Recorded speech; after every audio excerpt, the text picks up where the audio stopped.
What if the darkness in Shelob's lair was not merely the backdrop for a fateful encounter, but a sentient force, a vortex of ancient terror that could warp the soul itself? What if, in that fateful moment, Frodo's struggle against Shelob was not only a battle for survival, but a plunge into a nightmare realm where the boundaries of reality, sanity, and time all blurred into a single, unending terror? Frodo had been drawn, step by trembling step, into Maw Shelob's domain, a place where light itself seemed to recoil. The world above had faded into a distant memory, replaced by an oppressive gloom that seeped into every crevice of the vast, pulsating caverns. The air was thick with the stench of decay and an unnameable dread, as if the very walls whispered forgotten sorrows and ancient maledictions. Every footfall echoed like a heartbeat, a reminder that each moment was a slow descent into madness. 81st, the darkness was nearly tangible, a heavy, suffocating presence that pressed in on him from all sides. Frodo's mind raced with half-formed thoughts and memories of better days. Yet even those recollections seemed to distort under the weight of the encroaching void. As he moved deeper, a low, rhythmic pulsing began to resonate from the very stone around him, a sound that might have been mistaken for the beating of a colossal, dormant heart. The echo was hypnotic, drawing him further into the labyrinthine passages of despair. Then came the stirring, a subtle, almost imperceptible movement that stirred the stagnant air. It was the brush of countless spidery legs on the cold rock, a sound that slithered through the silence like a whispered curse. Out of the shadows emerged Shelob, but not as the mere monstrous spider of lore.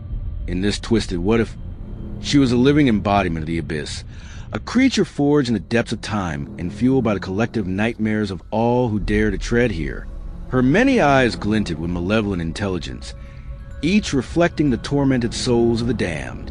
Her form was a writhing mass of darkness and sinew, a grotesque silhouette that blurred the lines between living creature and the very embodiment of chaos. If Frodo's heart pounded in his chest as the reality of his situation set in, his every instinct screamed to run, yet the cursed weight of the ring chained him to his destiny.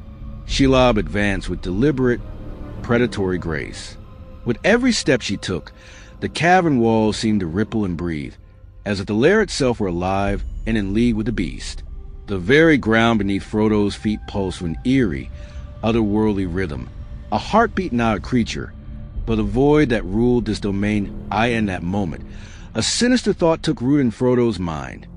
What if Shelob's venom was more than a mere physical toxin?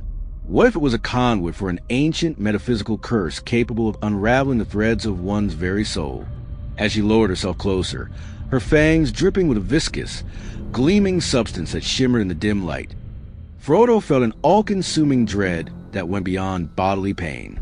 The venom seemed to carry with it whispers of despair, 1,000 voices echoing from the dark corners of time, each one reciting a litany of sorrow and ruin. The first sting of the venom was like ice and fire colliding, a searing pain that rippled through his veins, followed by a numbing cold that seeped into his bones. In that agonizing moment, Frodo's vision blurred, and he began to see the lair transform around him. The familiar cavern walls warped into grotesque, pulsating membranes of flesh. Shadows writhed and coalesced into phantom shapes, ghostly apparitions of those who had fallen before him, their faces contorted in eternal anguish. Time itself seemed to splinter into fragments, memories and premonitions merging in a disorienting montage that left him gasping for clarity. Stranded in a nightmare that defied logic, Frodo's mind teetered on the brink of collapse. Every sense was assaulted by the dark majesty of the lair, the unholy chorus of dripping water and distant, echoing chitter, the tactile caress of cold, damp stone that seemed to pulse with a life of its own, the overpowering stench of decay mixed with a metallic tang of blood and ancient earth. The venom's influence invaded his thoughts, dredging up memories of lost friends, forgotten hopes, and the unyielding burden of the ring. Each recollection was amplified, twisted into a mirror of his deepest fears, a relentless barrage that left him trembling and disoriented. As Shelob drew ever nearer, the boundary between external horror and internal torment began to dissolve. In the haze of pain and terror, Frodo's inner voice merged with the echoes of the lair. A dreadful epiphany took hold. The true horror was not the monstrous form before him, but the realization that the darkness had always been a part of him, a dormant, insidious seed waiting for the right moment to burst forth. The ring, the venom, even the labyrinth itself were not separate evils, but facets of the same ancient despair that dwelled within every living soul. In a moment that seemed to stretch into eternity, time itself fractured. The cavern's oppressive silence was broken by a sudden, uncanny stillness, a lull in the relentless rhythm of fear. It was as if the darkness had paused to take a breath, offering Frodo a fleeting glimpse into the nature of his fate.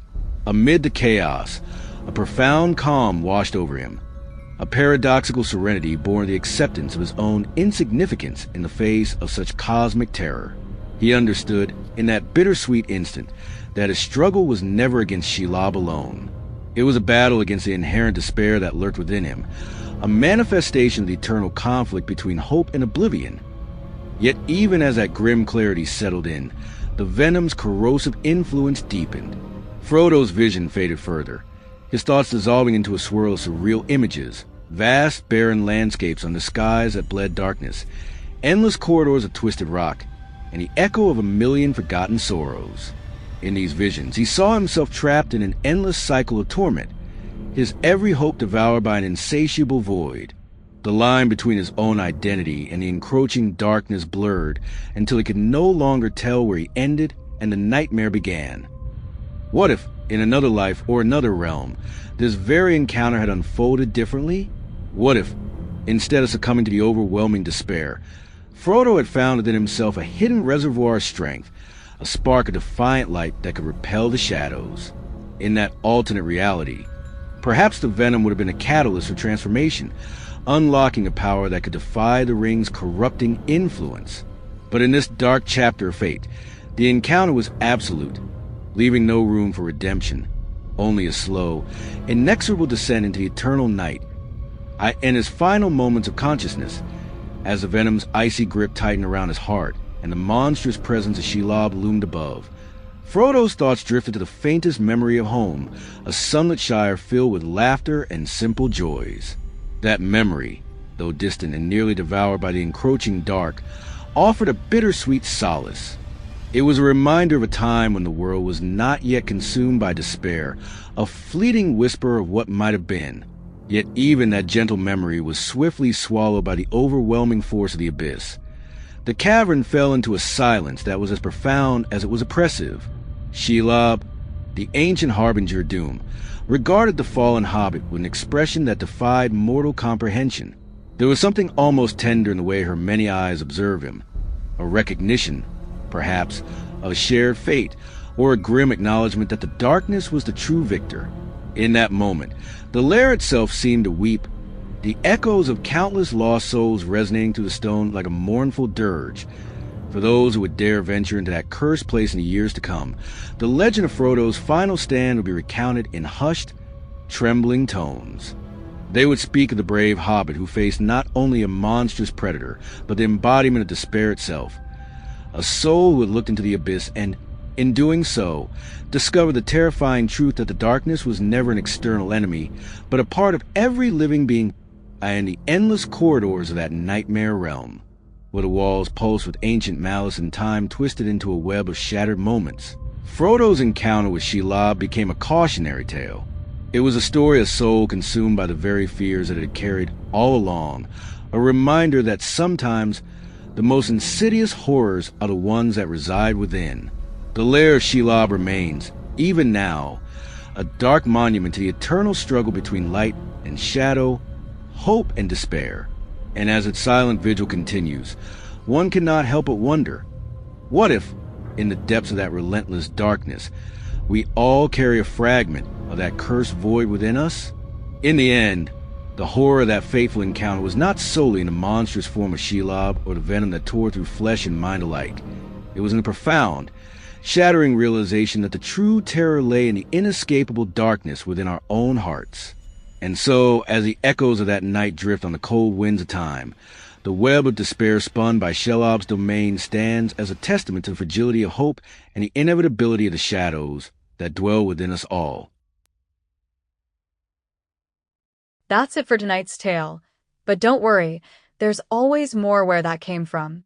Be sure to stay tuned for even more nerve-thrilling horror stories every single week. If you haven't already, hit that subscribe button and join us here at the Hollow Horror. You won't want to miss what's coming next. Until then, stay safe. Or stay scared. See you next time.